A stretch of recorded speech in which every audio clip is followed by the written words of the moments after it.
Audio Jungle.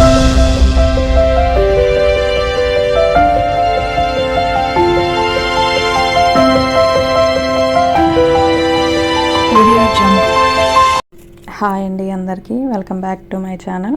ఈరోజు వీడియోలో dal pakwan recipe చూపెట్టబోతున్నాను.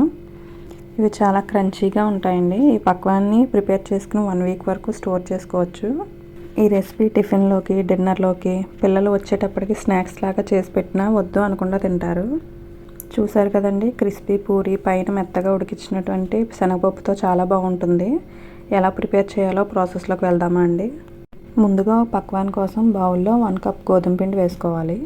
1 tea spoon వాము, సరిపడినంత సాల్టు, 1 టేబుల్ స్పూన్ నెయ్యి వేసుకుని మొత్తం ఒకసారి కలుపుకోవాలి.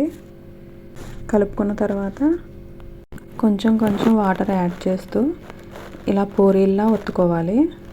ఇలా గట్టిగా దగ్గరగా అయ్యేలా ఒత్తుకుని 10 నుంచి 15 నిమిషాలు మూత పెట్టి పక్కన పెట్టుకోవాలి. పిండి బాగా నానిన తర్వాత ఇలా చిన్న బాల్స్లా చేసుకోవాలి. గోధుమ పిండి చల్లి పూరీల్లా ఒత్తుకోవాలి. వీటిని మరీ మందంగా చేసుకోకూడదు, ఎంత వీలైతే అంత పలచగా చేసుకోవాలి. మీకు వీడియోలో చూపెడుతున్నట్టు ఏదైనా చిన్న డబ్బా మూత తీసుకుని ఇలా ప్రెస్ చేస్తే చిన్న పూరీల్లా వస్తాయి.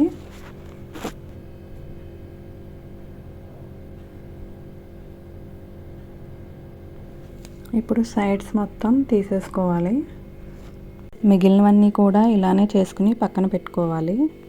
సైడ్స్ తీసేసినవి కూడా పిండిలో కలిపి పూరీలా ఒత్తుకోవాలి. వీటికి పోర్క్తో అక్కడక్కడ ఘాట్లు పెట్టాలి. ఇలా పెట్టడం వల్ల పూరీలా పొంగకుండా గట్టిగా అప్పడాల్లా వస్తాయి. డీప్ ఫ్రైకి ఆయిల్ పెట్టుకుని మరిగే వేడి నూనెలో మీడియంలో మాత్రమే 1 by 1 వేసుకుని కాల్చుకోవాలి. ఆయిల్ హీట్ అయ్యే వరకే హై ఫ్లేమ్లో పెట్టుకోవాలి. ఆయిల్ హీట్ అయ్యాక మీడియంలో పెట్టుకోవాలి. హై ఫ్లేమ్లో పెట్టి కాల్చుకుంటే కలర్ వచ్చేస్తుంది, మెత్తగా ఉంటుంది, కానీ తినడానికి అంత బాగోదు. ఒకవైపు కలర్ వచ్చేస్తే రెండో వైపు కూడా గోల్డెన్ కలర్ వచ్చే వరకు మీడియంలోనే పెట్టి కాల్చుకోవాలి. చూసారు కదా, రెండో సైడ్ కూడా క్రిస్పీగా అయిపోయింది. వీటిల్ని బౌల్లోకి తీసుకోవాలి. చూసారు కదా, పక్వాన్ రెడీ అయిపోయింది. ఇప్పుడు దాల్ కోసం కుక్కర్లో 1/2 కప్ పచ్చెనగపప్పు వేసుకుంటున్నాను. వాటర్ వేసి శుభ్రంగా కడిగి 1 గంట సేపు నానబెట్టుకోవాలి. నానిన పప్పుని కుక్కర్లో వేసి మీడియం ఫ్లేమ్ మీద 4 to 5 విజిల్స్ రానివ్వాలి. కుక్కర్లో ఆవిరి మొత్తం పోయాక మూత తీసి కలుపుకోవాలి. ఇలా ఒకసారి పప్పు గుత్తితో మెదుపుకోవాలి.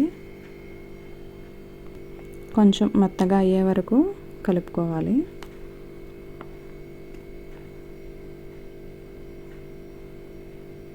ఇది రెడీ అయిపోయింది. స్టవ్ ఆన్ చేసి బ్యాండీ పెట్టుకుని ఆయిల్ వేసి పచ్చిమిర్చిని చిన్న ముక్కలుగా కట్ చేసుకుని వేసుకోవాలి. 1/2 టీ స్పూన్ జీలకర్ర వేసుకోవాలి. వేసుకున్నాక గ్యాస్ ఆఫ్ చేసేయాలి. చిటికెడు పసుపు, కొంచెం కారం, 1/2 టీ స్పూన్ గరం మసాలా వేసి కలుపుకోవాలి. ఇప్పుడు ఉడకబెట్టిన పచ్చి శనగపప్పు మొత్తం వేసుకోవాలి. వేసుకుని మొత్తం ఒకసారి కలుపుకోవాలి. కొంచెం కొత్తిమీర వేసుకోవాలి. వేసుకుని కలుపుకొని రుచికి తగినంత సాల్ట్ వేసుకుని ఒకసారి మొత్తం కలుపుకోవాలి. అంతేనండి, దాల్ రెడీ అయిపోయింది.